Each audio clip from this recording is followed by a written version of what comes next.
the last of the talks for this morning will only be about 20 minutes so that you can go and have your lunch after that. And before we started, I thought you have seen them doing so much. I should have you do something. Okay, I'm not going to ask you to do what they were doing, but can I ask you to please all stand up at least? Yes, sir. Fine. Fine. That's great. Now, can I ask you to start shaking your right hand? Okay? I want to check whether you know right and left. Yeah. Okay, now left. Excellent. Now can we shake both hands? Giving a nice shake, as vigorous as possible. Beautiful, beautiful, very nice. Shake up, down, up, down, up, to your right side, to your left side, in front. Now as fast as possible, shake as fast as possible. Any tensions that are there, physical, mental, emotional, get them out. Now take in a deep breath, hold all your tensions and throw it out. Excellent. Okay, now sit down.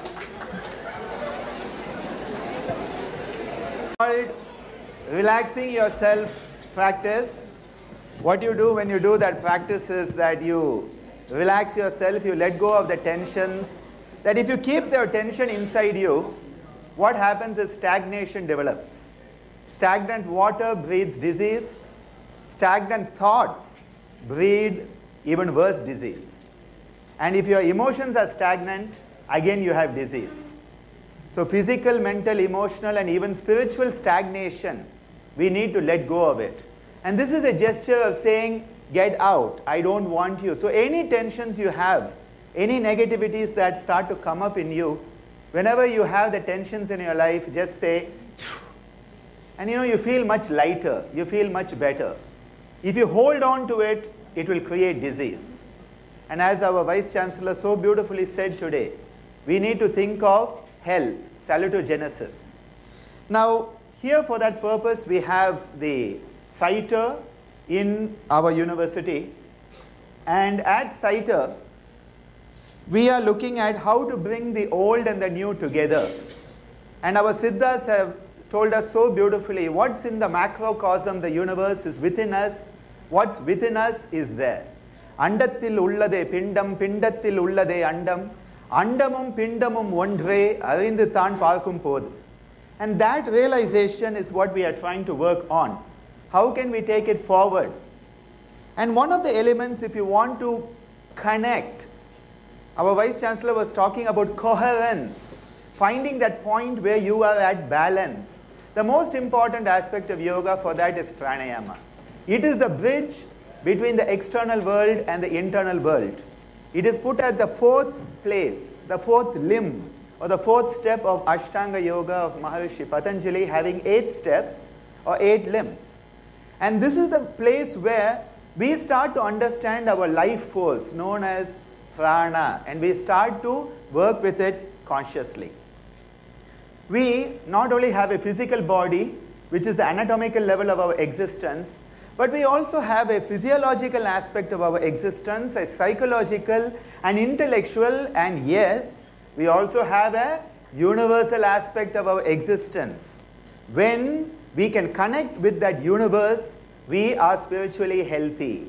We are at ease. And when we are disconnected from the universe in which we live, we start to have dis-ease. Dis-ease is when we move away from ease. Now, there are different classifications of pranayamas. I'm not going to go into much detail, but just to tell you that there can be the pranayamas that are more therapeutic applications.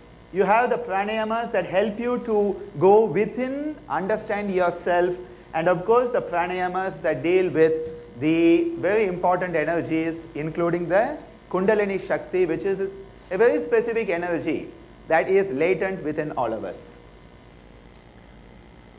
I want to highlight this slide today, and this is a slide I have stolen with credit from my yoga research mentor, my guru, Madan Mohan sir.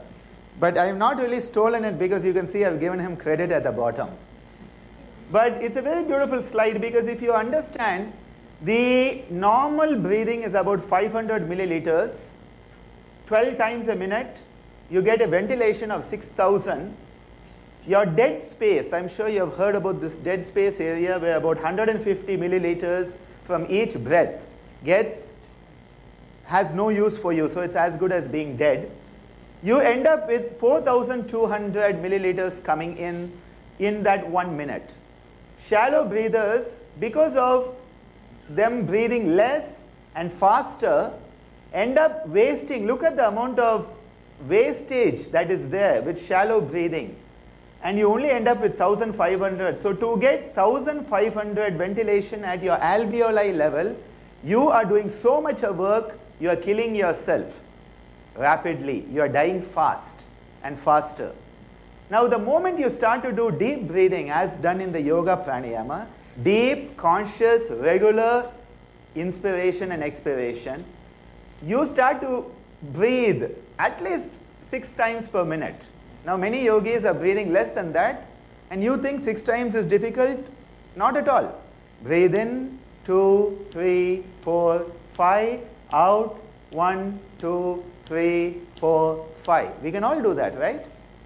What does that do? 5 seconds for inspiration, 5 for expiration, 10 seconds for 1 round. How many rounds in 1 minute? 6. Very simple. It's not difficult. It's not beyond you. It's not like the asanas they were doing that are beyond most of us in this room. This is very much within your possibility. And what is important, if you look at it, you get so much of alveoli ventilated, dead space minimum, and that is why we say it is economical and it is efficient. Now, in this type of aspect, the yogis have come up with different techniques, of which 8 are said to be classical. This is one version, the Hatha Pradipika, one of our texts, give a list of the 8 classical pranayamas. Other texts give their own list. And what is very important is that this connection between your breathing and the mind. When the respiration is disturbed, your mind is disturbed. When breath is steady and undisturbed, the mind is also steady and undisturbed. And thus, by consciously controlling the breathing, the yogi attains steadiness of mind. If you want to have mental steadiness, if you want to have concentration, you need to control your breath. That is the key. Similarly, there are other statements, but this is a statement I just want to point out to you. When practices like pranayama are done properly, and I think Rama ma'am was mentioning that it should be learned in a proper way, not off a video, not off my YouTube videos, not off a website, not in a book. You learn it as a student with a teacher, a competent teacher, it is safe. But if not, it can actually have potential problems, the hazards of improper yoga practice, especially pranayama. But I am more interested in the psycho-mental benefits, because whatever we are doing, we are trying to reconnect with the universe in which we live. We are a spiritual universal being having a bodily experience. We are not a body having a spiritual experience. We are a universal spiritual being having a bodily experience. And if we want to reconnect, we need to remove that which is blocking us from knowing ourselves. It is said to be avidya. It is said to be ajnana. And to get rid of that, pranayama has been suggested, that it removes that shroud, that dark covering that is blocking us from seeing the light within. And when we do that, we get ready to go on that internal journey. Meditation becomes a pathway that opens, a window that opens when we are ready. Now, in our hospital here, CYTER is giving the yoga therapy, and we use pranayama a lot in our therapy. The main advantage is it doesn't require special equipment. People can do it at different times in the day. Can be done by most patients. In fact, a very famous yogi, Krishnamacharya, is said to have said that Anybody can do yoga if they are still breathing. As long as you are still breathing, you can do something in yoga. And I think it is worth thinking, because we keep on thinking that you have to already be fit to do yoga. There are many practices you can do to attain fitness, regain. And not too taxing, especially in the therapeutic format, can be taught in a relatively shorter time, used with other practices, cost effective, and space is not a constraint. Wherever you are sitting, even just now, let's give it a try. Where you are sitting, sit straight, close your eyes. Let's start breathing in and out for a rhythm of 6, okay? Closing your eyes, just breathe out first. Breathe in, 2, 3, 4, 5, 6. Breathe out, 2, 3, 4, 5, 6. Breathe in, 2, 3, 4, 5, 6. Breathe out, 2, 3, 4, 5, 6. Breathe in, 2, 3, 4, 5, 6. Breathe out, 2, 3, 4, 5, 6. And now open your eyes. Just 3 rounds of breathing, you all did it so beautifully. And how did you feel? You feel a bit calmer. You feel a bit more stabilized. Wherever you are, you can do it. You can do it in a lecture. You can do it with your eyes open so that your professors don't know what you're doing. If you close your eyes, they may think you're sleeping. So, you have to think of that. You can do it in your bus as you're traveling from town to here. Once you get out of the bus stand, don't do pranayama in the bus stand. Please, please, please. Don't do it when you are driving your bike and you are behind a lorry with all that smoke coming out. And then you come to me and say, Dr. Ananda, you advise pranayama when we are in the bus or driving. You should use some common sense. Make sure that you're in a place where the air is decent. And it's difficult to find such places. It's better than daydreaming for sure. And in fact, your daydreams will become more colorful if you do deep breathing. So that's just a point for you. Instead, from black and white, it moves into color. In fact, 3-dimensional. Slow rhythmic pranayamas we use a lot, like what we did now. Just slowing down the breathing, keeping a rhythm. And many conditions can be used. This will be available on the net if you want to see the PPT, because this is a 2-hour lecture being put into 25 minutes. Especially we use these pranayamas, which are the left nostril. What you do is take your right hand, use your thumb to close your right nostril. Your right nostril you are closing. And now you are just breathing in through the left. And you are breathing out through the left. Breathe in. 2, 3, 4, 5, 6. Out. 2, 3, 4, 5, 6. In. 2, 3, 4, 5, 6. Out. 2, 3, 4, 5, 6. This is called the Chandra Nadi or Chandra Pranayama. Very soothing, very calming. Right side is Surya Nadi, it is activation. Left side is Chandra Nadi, deactivation. So if you want to be active, you will block your left nostril and you breathe through the right. What will happen? You will get active. If you are very sleepy and you want to wake up. But if you are very tense, you are going for an examination, next time you have an examination, just sit in the hall, do 9 rounds of left nostril breathing. I guarantee you, you will get 2% more in your exam. I have done it in my own exams, it works. Because until you get the question paper, you will be so tense. See, the tension goes down after you see the paper, because you know that I know this, I don't know this. It becomes clear. But up to that moment that you get the question paper, you don't know what's going to be asked. In that moments while you are waiting for the question paper, if you do this left nostril breathing, you will be calm. Whenever you feel, oh, I don't know what to do, I'm feeling jittery, do the left nostril breathing. It works immediately. We have seen how the heart rate comes down, stress levels come down, blood pressure comes down within 5 minutes of doing this. So, we have it wherever we are. All you need is your hand, your nose, and you need to breathe.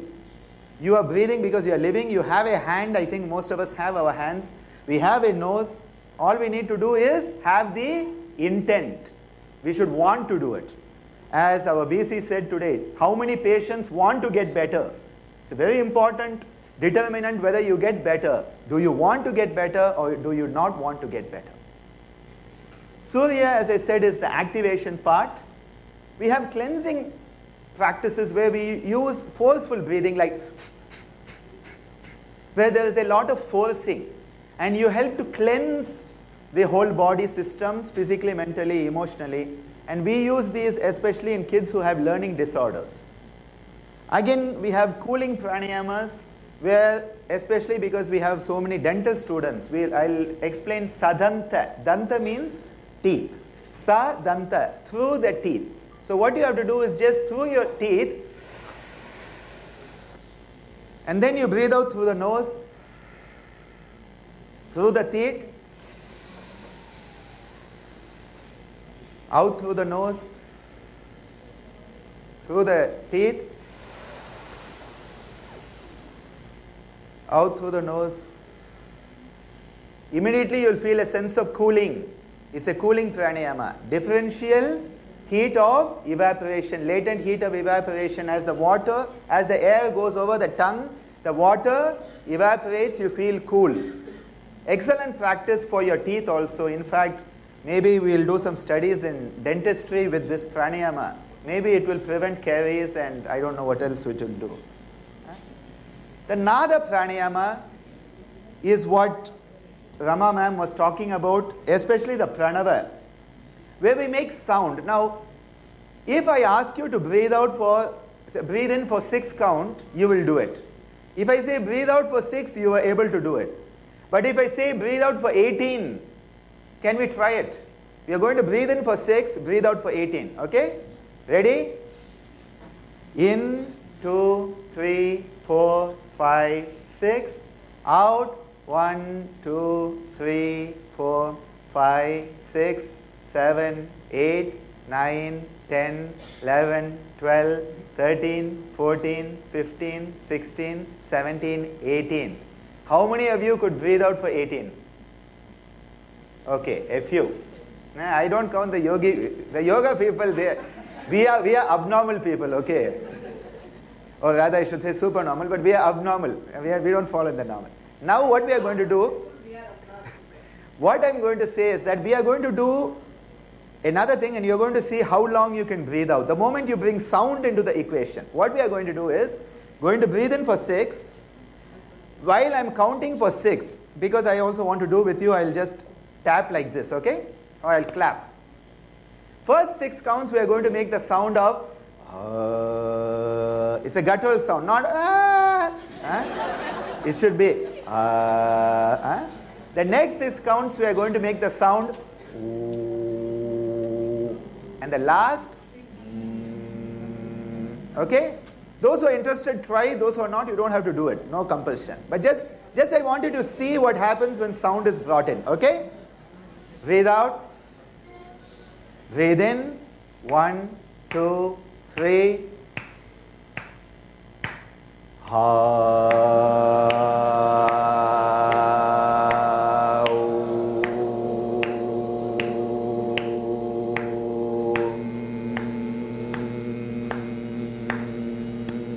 In, 2,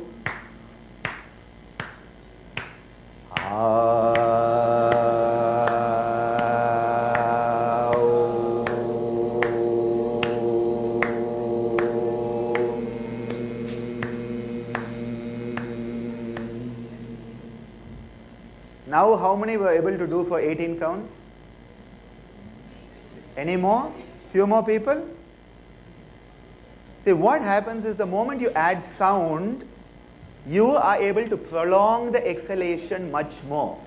And prolonging exhalation is very important to regulate your cardiovascular autonomic function.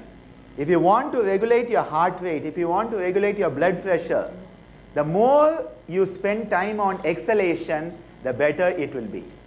And this is why this pranayama, where we use the pranava, the A, U, Im. We do it in a more detailed way, where first you do for the sound of A, then the U, then the And you bring it together as A, U, That is the combination that is brought in. Now, this is taking it to the next level where we use the different hand gestures. Now, I just want to point out something called Swara Yoga that deals with the right and left nostril, and I just introduced it to you. But the right nostril basically is more of a sympathetic activation, and the left nostril is more parasympathetic.